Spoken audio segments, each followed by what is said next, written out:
Shalom teman-teman semua, nama aku Jimmy. Di kesempatan kali ini aku mau share tentang yang namanya sebuah impian. Karena apa yang aku alami sendiri itu sebenarnya itu membuatku bingung sendiri ya. Tapi setelah aku merenung dengan Tuhan bahwa yang namanya sebuah impian itu jenisnya ada banyak. Ada berbagai macam jenis impian. Nah, cuman yang sering kali kita dengarkan dari para motivator maupun influencer,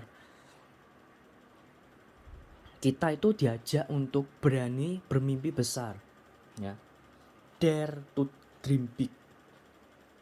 Nah, cuman masalahnya impian terbesar kita itu apa gitu loh. Nah, kalian pernah nggak sih waktu kecil kalau ditanya apa cita-citamu, jawabannya mainstream sekali, tapi sebenarnya kalau dilakukan itu kurang masuk akal.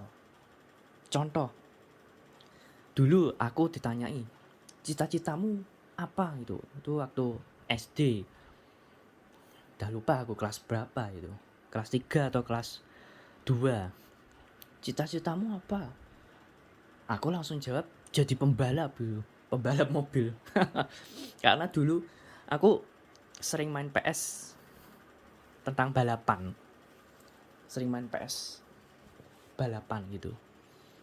Nah, otomatis jawabannya aku berikan ya imajinasiku berdasarkan apa yang aku mainkan, dari game itu. Jadi pembalap kayaknya seru. Ya emang seru kalau cuman sebatas game aja gitu loh. Seiring berjalannya waktu SMP, aku ditanya lagi, apa cita-citamu? Jawabanku berubah. Cuman masih ya sekitar mobil lah. Karena aku juga suka mobil ya. Game-game PS yang aku mainkan itu racing semua. Nah, itu aku jawab jadi desainer mobil. Oh, oke. Sedikit masuk akal.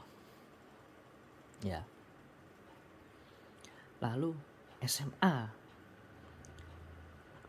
Ya aku nggak ditanya sih, tapi mendengar motivator. Motivator tersebut berkata, apa impian terbesarmu saat ini? Nah, terus aku jawab, berubah lagi jawabannya. Jadi desainer pakaian. Oh, dari mobil pindah ke pakaian, jauh banget gitu. Tapi dalam lingkup desainer, perancang, ya nggak jauh-jauh juga sih. Objeknya aja yang beda. Tapi kan bayangkan desainer mobil dengan desainer pakaian. Secara fisik bendanya itu sudah beda. Mobil dengan baju ya pasti lebih besar mobil lah ya. Baju kan dipakai orang, terus orangnya masuk ke dalam mobil ya. Nah,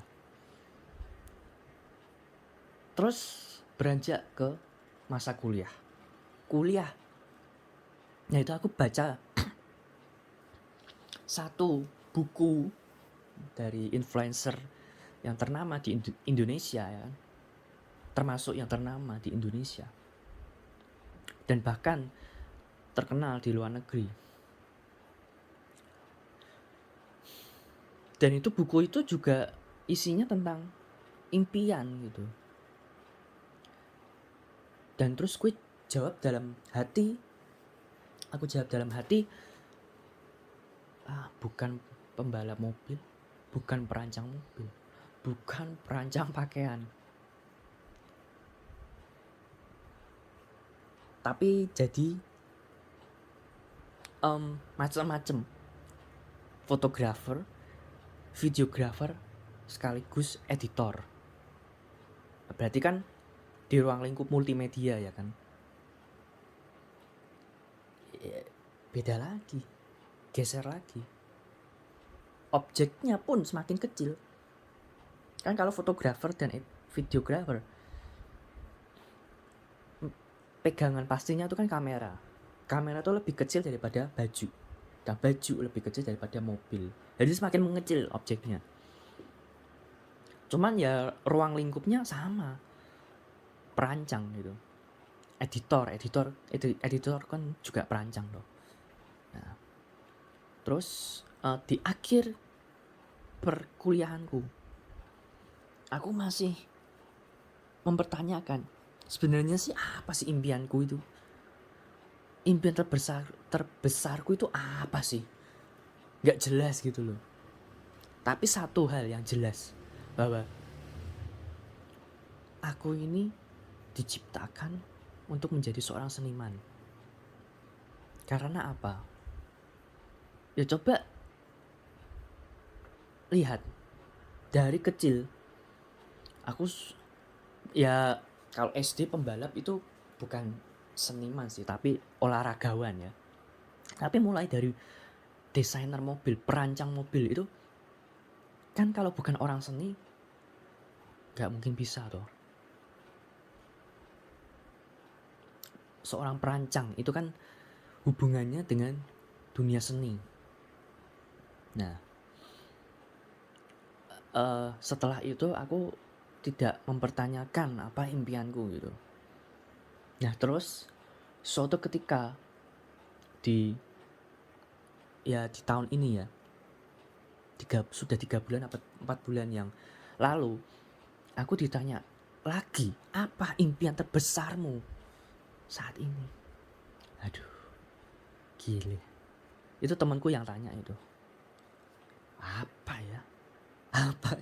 Bingung, nggak jelas gitu.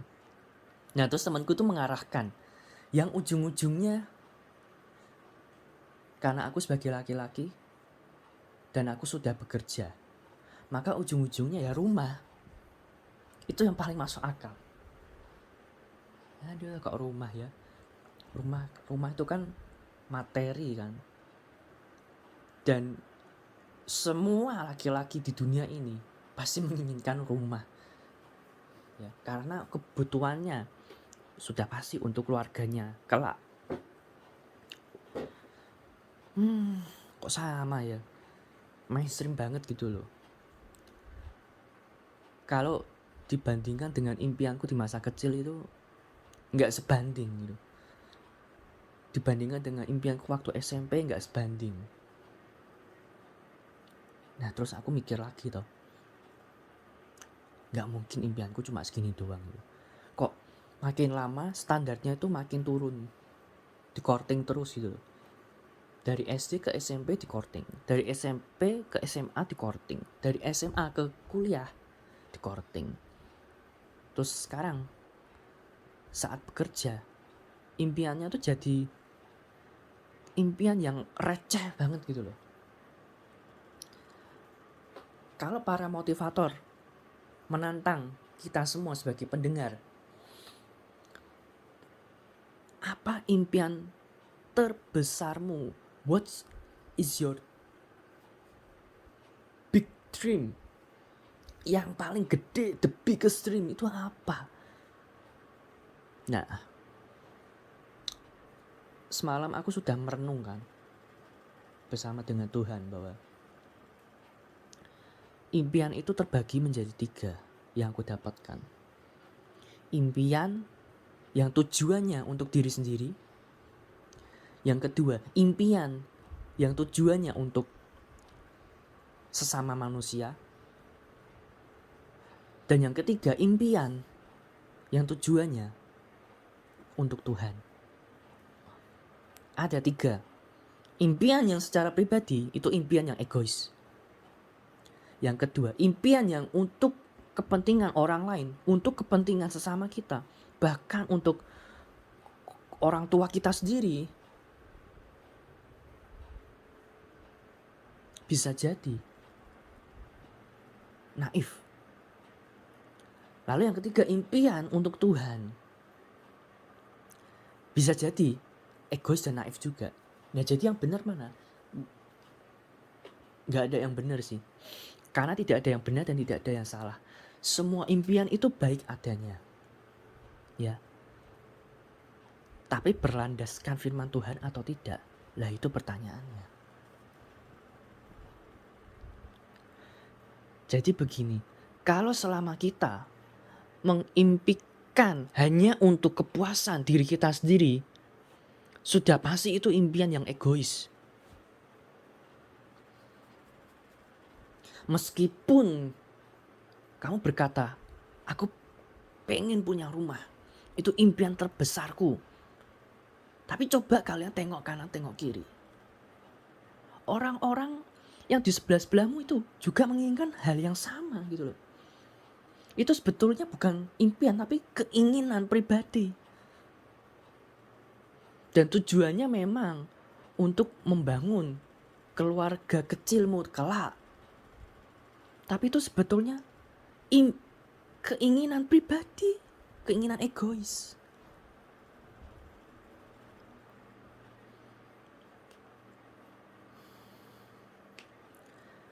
Sedikit berbeda dengan impianku yang aku katakan tadi. Menjadi editor, menjadi seniman pakaian atau desainer mobil gitu. Nah, itu memang sih seolah-olah untuk kepentingan orang lain. Aku bahas satu-satu ya. Menjadi seorang perancang mobil, baik desainer interior maupun eksterior, itu kan untuk memenuhi visinya perusahaan, ya kan? Ya kan? Perusahaan mobil harus punya perancang, harus punya desainer. Ya. Itu yang pertama untuk memenuhi visi dari perusahaan tersebut. Lalu yang kedua, untuk memenuhi customer. Ya, customer. Kalau mereka puas, ya secara perusahaan pasti puas dong. Secara perancang pun juga puas. Cuman masalahnya, menjadi perancang mobil itu masih tergoda dari yang namanya keegoisan dan kenaifan. Egois itu gini loh, egois segala sesuatu yang ada di luar itu harus aku miliki, masuk ke dalam. Jadi kayak disedot gitu. Untuk memuaskan hasrat diri sendiri. Itu egoisme. Kalau naif itu orang tersebut berusaha sekuat mungkin, sekuat tenaga. Mereka keluarkan skill-skill mereka, kemampuan mereka untuk membuat orang lain itu puas. Jadi dari dalam keluar. Jadi kayak disebar gitu. Nah, sering kali masalahnya orang-orang yang naif kayak gitu nggak kuat, baik secara finansial, baik secara tenaga maupun secara waktu, terbatas. Dan ujung-ujungnya tenaga. Sudah pasti orang tersebut sering sakit lah, sering pusing lah, stres, depresi, hanya untuk memuaskan orang-orang lain yang bahkan mungkin enggak bakal berterima kasih pada kamu gitu. Buat apa gitu? So sia-sia saja kan. Tujuannya memang untuk menjadi berkat. Wih, kudus banget. Untuk menjadi berkat buat orang lain. Tetapi berdasarkan kekuatannya sendiri. Yang gak bakal sanggup gitu loh. Manusia itu terbatas, apalagi tenaga. Semakin tua semakin terbatas. Itu naif. Nah, jadi kembali lagi kepada perancang mobil. Orang tersebut bisa egois kalau orang tersebut nggak peduli dengan konsumen, cuma peduli sama atasan, cuma peduli sama bos, cuma peduli sama perusahaan. Pokoknya aku merancang mobil ini hanya untuk memuaskan perusahaan aja. Itu malah double ganda itu. Egois terhadap konsumen, tapi naif terhadap perusahaan. Munafik ganda itu namanya. Sama seperti perancang busana. Ya kayak gitu.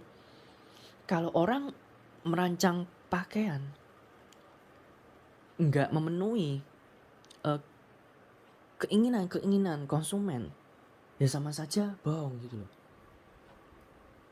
Dan atau sebaliknya, perancang tersebut hanya memenuhi kebutuhan konsumen, sedangkan kebutuhan perusahaannya sendiri tidak dipenuhi.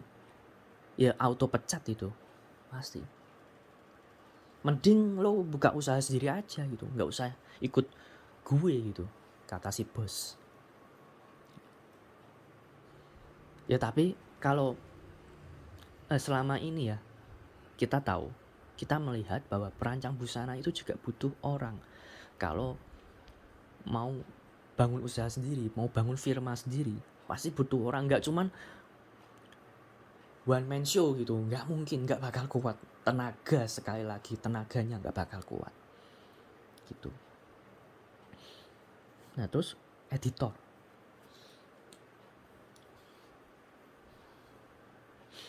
ya lagi-lagi lah, kalau kamu masih ikut orang, ya berarti kan ada orang yang di atasmu yang harus kamu puaskan, ya enggak? Nah kecuali kamu atasannya sendiri, kamu pekerjanya sendiri, one man show. Dan untuk orang-orang lain yang berada di bawahmu, kamu ngerekrut freelancer gitu. Misalkan kamu sebagai editor gitu, kamu ngerekrut freelance fotografer dan videografer gitu. Nah posisimu kan sudah di atas karena kamu kan sebagai pemilik, sebagai yang berkuasa. Berarti otomatis kamu dan freelancer tersebut memuaskan para customer. Bener nggak? Ya kan? Ya kan? Nah, akan menjadi egois kalau uang yang kamu dapatkan itu hanya kamu sisihkan sedikit saja kepada freelancer yang sudah kamu rekrut tersebut. Itu egois. Tapi akan menjadi naif kalau bekerja tanpa sepersen pun. Jadi kerja nggak dibayar gitu. Kalau ditanya, oh, kenapa kamu mau melakukan ini? Ya karena aku ingin menjadi berkat, karena aku ingin melayani masyarakat ya. Terus itu freelancermu itu mau dikasih makan apa gitu loh. Dan kamu sendiri pun mau makan apa gitu. Sebulan 2 bulan bisa bertahan. Tapi bulan ketiga apakah kamu bisa? Kalau selama 3 bulan kamu nggak terima penghasilan gitu. Jangan naif. Nah, jadi impian yang tepat itu seperti apa sih? Impian yang tepat itu adalah impian Tuhan sendiri yang dikasih kepada kita. Jadi impiannya Tuhan itu apa sih? Daripada bingung-bingung ya kita sebagai manusia gonta-ganti jawaban terus, cari sana cari sini impian, ya kok kayaknya susah gitu, nggak masuk akal gitu. Nah, daripada sama-sama nggak masuk akalnya, lebih baik kita menerima yang tidak masuk akal, yang dari Tuhan sendiri. Impian yang turun langsung dari Tuhan Yesus, turun dari surga sendiri. Nah, makanya sekarang aku mau memperbaiki cara berdoa aku tentang impian. Apa sih yang Tuhan mau di dalam hidupku ini? Impianmu itu apa?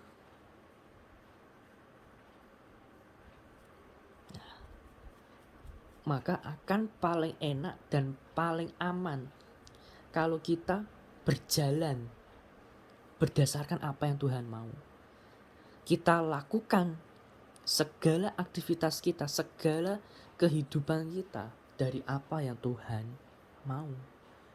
Bukan lagi apa yang kita mau. Bukan lagi kedagingan yang mau. Tetapi apa yang menjadi kehendak Tuhan di dalam hidup kita. Itu yang Tuhan mau.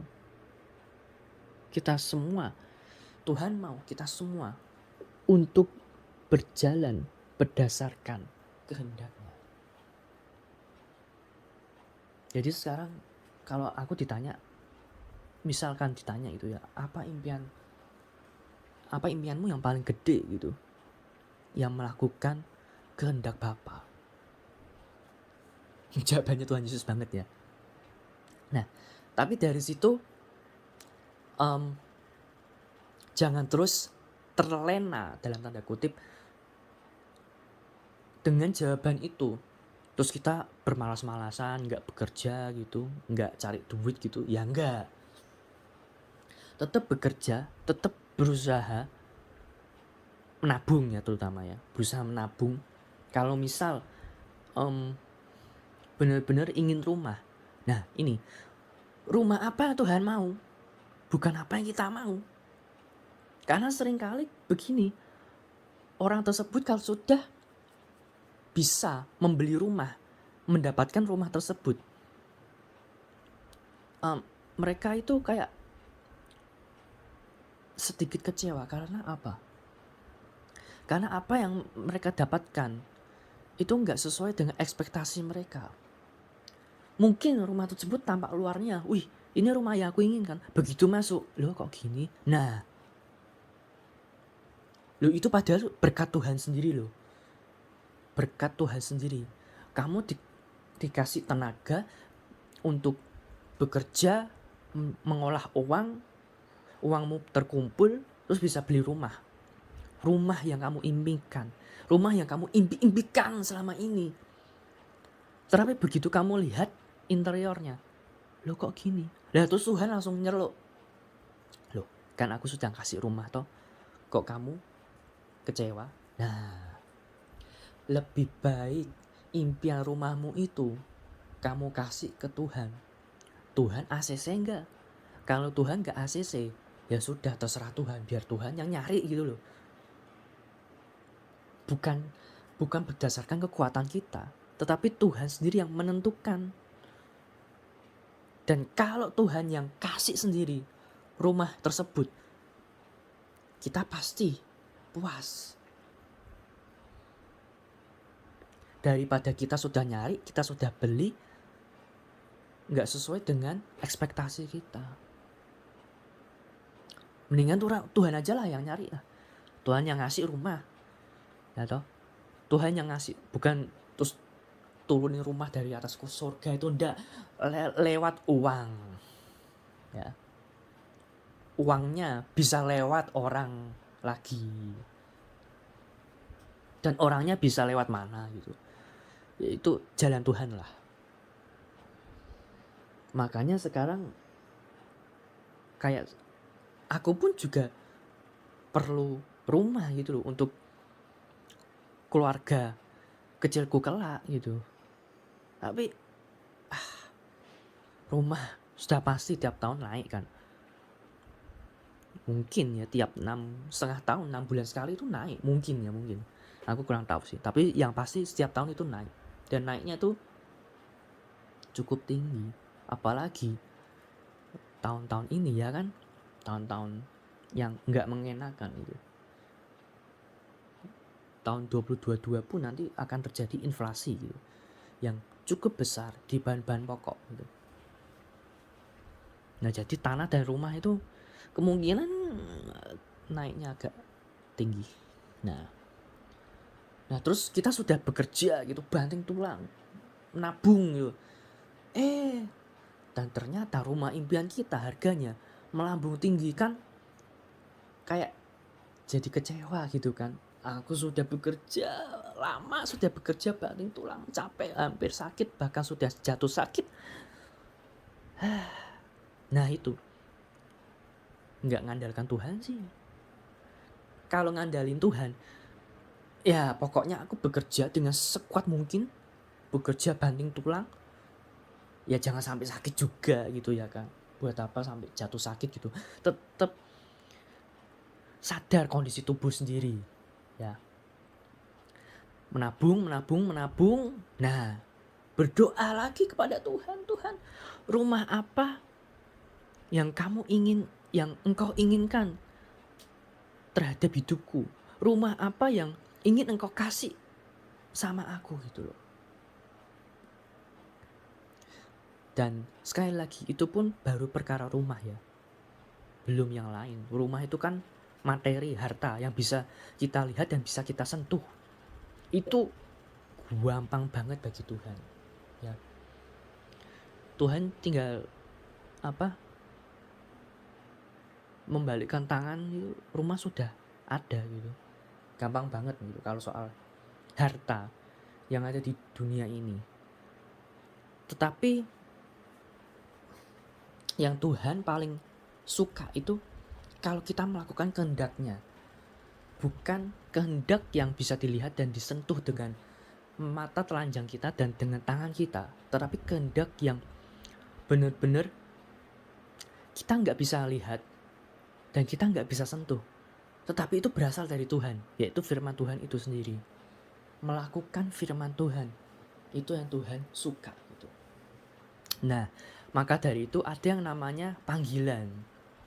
Apa panggilan di hidupmu? Nah, itu lebih penting daripada impian.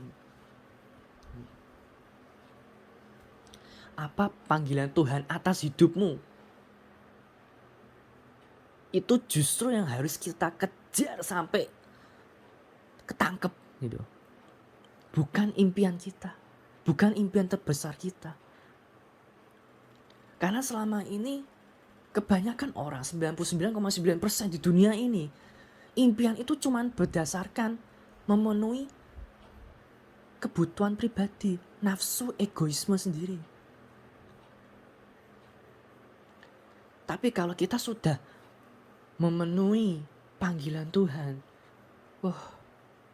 malaikat di sorga sana berteriak sorak-sorai gembira.